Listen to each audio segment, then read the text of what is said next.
अमृतांशूद्भवो बीजं शक्तिर्देवकी नन्दनः प्रसामा हृदयं तस्य शान्त्यर्थे विनियुज्यते विष्णुं जिष्णुं महाविष्णुं प्रभविष्णुं महेश्वरम् अनेकरूपदैत्यान्तं नमामि पुरुषोत्तमम् अस्य श्री विष्णो दिव्य सहस्रनाम स्तोत्र महामन्त्रस्य श्री वेदव्यासो भगवान् ऋषिः अनुष्टुप् छन्दः श्री महाविष्णु परमात्मा श्रीमन्नारायणो देवता अमृतांशूद्भवो भानुरिति बीजम् देवकी नन्दन सृष्टेति शक्तिः उद्भवः क्षोभणो देव इति परमो मन्त्रः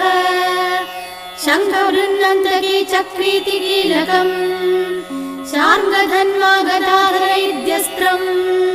तथाङ्गपाणिरक्षोभ्य इति नेत्रम् त्रिसामा सामगः सामेति कवचम् आनन्दम् परब्रह्मेति योनिः रुदुः सुदर्शनकाल इति दिग्बन्धः श्री विश्वरूप इति ध्यानम् श्री महाविष्णु प्रीत्यर्थे सहस्रनाम जपे विनियोगः।